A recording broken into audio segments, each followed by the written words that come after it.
Hello friend, ये देखिए हमारे गांव के काशी बाबा का मंदिर जो कि बनकर तैयार हुआ है। और यहाँ देखिए मार्बल आया है जो कि बहुत बड़ा गाड़ी से, देख लीजिए कितना बड़ा है। चलिए आ रहे हैं।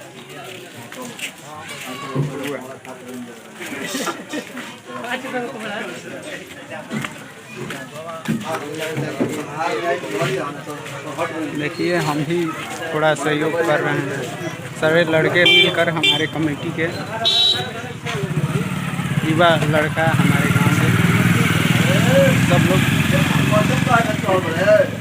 देखिए इधर मंदिर है जो कि अभी बन रहा है, रेगुलर कंटिन्यू काम चल रहा है जो कि बहुत विशाल मंदिर है। देखिए हम पीछे से दिखा रहे हैं। तब तक के लिए वीडियो को लाइक करिए, चैनल को सब्सक्राइब करिए। चलिए है ना,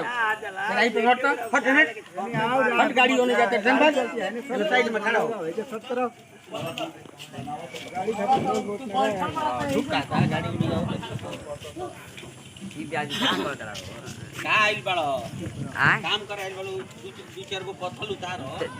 दू चार गो 20 गो 22 गो उतारते हैं, 50 गो उतारो लो।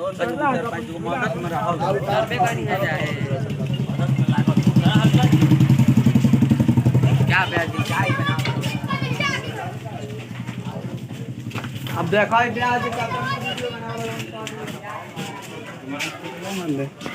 देखिए यहाँ पर कितना है। देखिए बहुत सारा पत्थर है।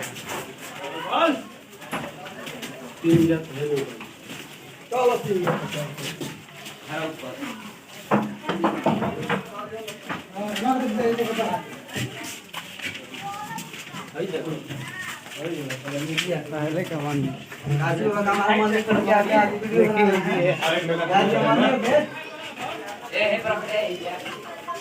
पहले का काशी बाबा का मंदिर है और लुक चेंज होकर बड़ा ऊपर। चलिए उम्मीद करते हैं वीडियो अच्छा लगा होगा तो वीडियो को लाइक करके चैनल को सब्सक्राइब करिएगा। फेसबुक पेज पर देख रहे हैं तो फेसबुक पेज को फॉलो करिएगा। Bye bye.